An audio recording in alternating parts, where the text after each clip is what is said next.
It's my pleasure to introduce our first storyteller. But Sarahi is an inspiration for all of us as well. And she's a resident of East Palo Alto with her husband and her 17-month-old daughter, who I don't know if she's here today. They had lunch.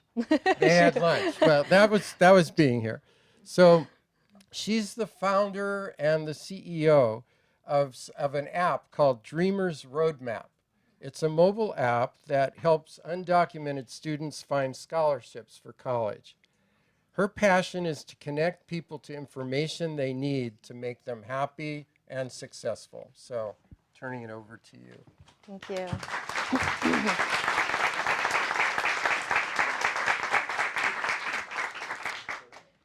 So I first just wanted to thank Elliot and Francisco and the Media Center for the opportunity to give us this space where we can feel safe and not be judged for what we've lived and gone through, but feel supported 100%. So thank you very much. All right. So as Elliot said, I'm going to look at all of you. Take a deep breath.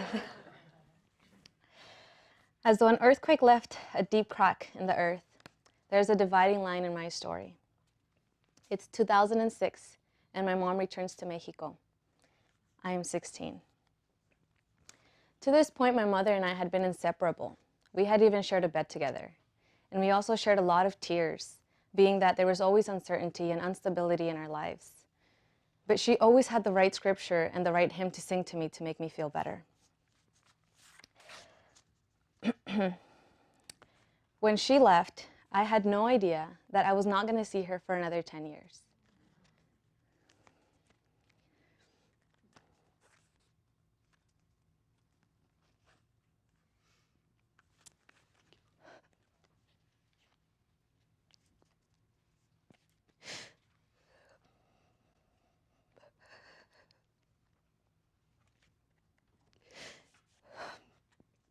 She left because one of my sisters, who was a citizen, was told that if my mom left to Mexico, she would return in 6 months.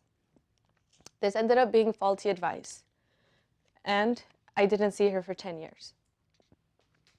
It was the hardest decision of my life to stay behind because she asked me to go with her. I decided to stay because my only avenue to stability was an education.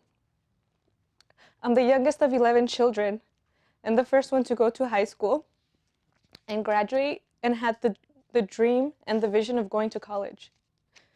And I had seen other people in my community who constantly said, just do good in school and you can go to college and have a career and you can buy a house and you can buy a car. And I wanted that for my mother and myself. Being that since I was 4 years old, we had just been bouncing around from one house to another because we had to live with a sibling, whoever had space for us.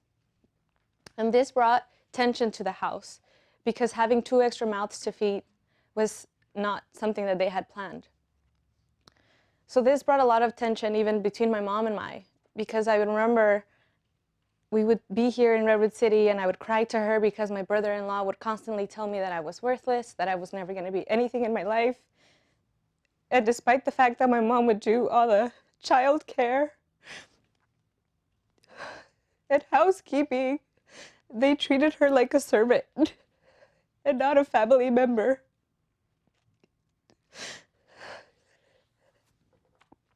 And being so young and seeing this really traumatized me, and I didn't want that for the rest of my life. I didn't want that for her, and I didn't want that for me.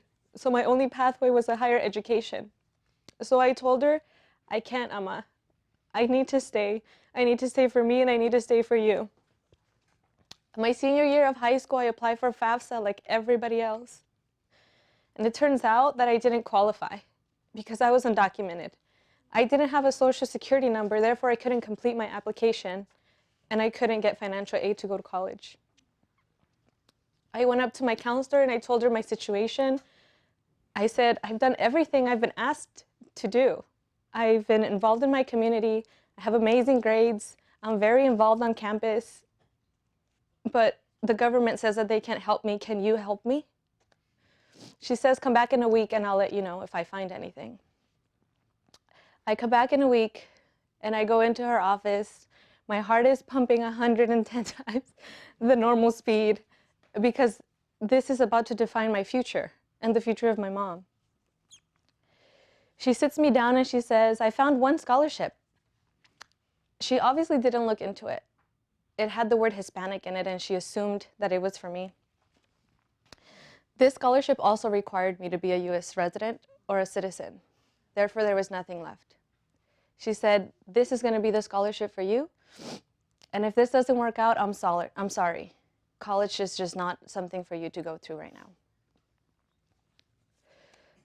When she said those words, all I could see at a far distance was my mom. It had been 3 years already since I had not seen her. And that reason and that purpose why I stayed behind was no longer valid. The day of graduation, I didn't want to get up from my seat.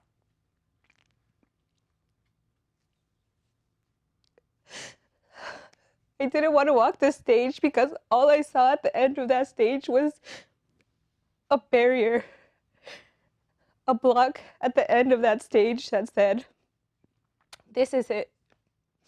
This is as far as your road goes.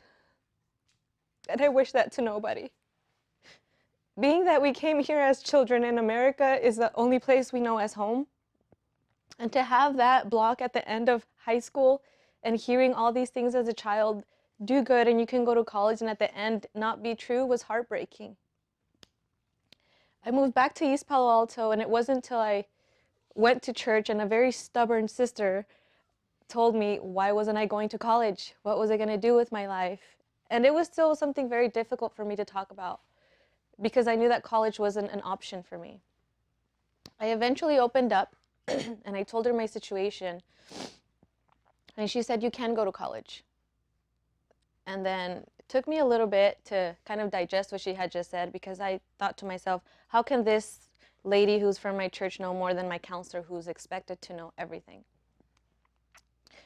She eventually put me in touch with her son at De Anza College, who took me to the first gala. It's called the Bay Area Gardeners Foundation, where they were giving scholarships to just undocumented students. And that changed my life. I saw hope again. That tunnel was no longer dark. I saw a little light at the end, and it was a glimpse of hope. I went to college that same fall that I graduated at Foothill, but the unexpected happened in 2009. My father was diagnosed with cancer. School became something that I couldn't really handle anymore. I had always been a good student, but after he got diagnosed with cancer, my grades was just starting to slip. I couldn't concentrate. I eventually dropped out of college. My father passed away in 2011, and it was a year shy from DACA, which allowed us to have, as Elliot mentioned, a permit to be here with safety from deportation, but also gave us opportunity to leave to our countries for humanitarian reasons. I, again, was not able to travel to Mexico to see my dad alive for the last time.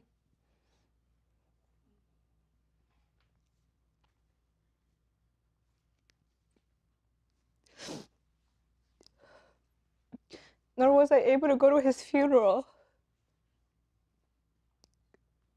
to be there to support my mom through my father's loss. And again, I wish that to no one. Many times I thought, did I do something wrong? What have I done to deserve so much pain? And to this day, I still don't know. I still don't know if I did something wrong and why I had to go through all of that. But a year later, President Obama passed DACA, and I applied. I was able to go back to school. I started getting involved with technology.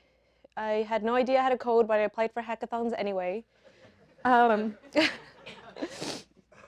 that's what ignited a fire in me to see that technology can solve problems. In 2014, I applied for a competition called Voto Latino Innovators Challenge, which was open to anybody in the country who had a solution to a problem in their community. And I decided to create an app, to pitch it, not create it, because it was still like a thought just in my mind. So I said, okay, wouldn't it be great if there was an app that would help students find scholarships to go to college, and that they know that they have money available for them to go? Because when I was in high school, I didn't have that opportunity, or my counselors didn't have that knowledge. So what if we built this? I went to the competition and I was lucky to win first place. And I came back with $100,000 to create Dreamers Roadmap.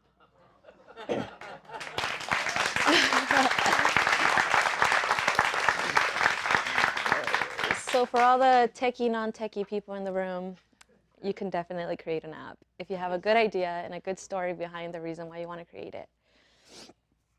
But in 2015, June 2015, I finally got my green card. My mom was still in Mexico. I was here. And I remember the day that I got it. It was my brother-in-law's birthday, and my husband got this really hot pink bag, and I'm like, oh my goodness, what prank is he gonna pull to his brother? Then he brings the bag to me and he's like, this is for you. I'm like, I don't want to open it. Something's gonna pop out of that bag. Like, I have no idea. And I open the bag and there's a yellow envelope. I pull out the paper and there it is. A plastic, silverish, greenish card with my picture. And at this point, I think I was like 7 months pregnant. So all I do is like hold my belly, and I started crying because all I saw in that picture was my mom. I'm like, okay, like this is it. Like there's nothing else holding me back. Like we're going. And I was pretty pregnant. I probably shouldn't have driven that much. And it was, I think, 13-hour drive. Like my hands were really sweaty. I would put up the window and then put it down, turn on the AC, then turn it off. And I was just thinking, like, I'm finally gonna see her. Like, is she still alive? Like, even those thoughts would come to my mind. Like, is it really gonna be her? And we crossed the border. And again, my heart was pumping despite the fact that I was crossing legally and I wasn't even coming back yet. I was just going to Mexico. And we pull up to the store and there she was. My mom with a little bit more like grayish hair. She's 70 something now, but she's held her posture very well. She looks great. And she looked exactly the same from when I last saw her. And here I am, everybody gets out and I'm in the front seat and kind of taking a breather. I open the door and with my big belly, I get off as careful as I can. And I just run to her. We both open arms and we hug and we cry. And we both shed tears of joy because for so many years, we hadn't been able to do that. I could now touch her silky hair. I could touch her face and it was really her. Like I did that to her quite a couple times just to make sure that she was real. And it was a beautiful feeling. And I felt very blessed to be able to have that opportunity to see her again and alive. And despite the fact that she's still not back with us, that is my ultimate dream. I continue to dream to have her with me because now I'm married. I have a 17-month-old baby. I rent this place in East Palo Alto, which is not all the way up there yet, but I want her back with me. So that is my dream, to be able to bring her back and be able to be the grandma to Eliana that I want her to be, as she was to all my other nieces and nephews. And thank you so much. That is my story.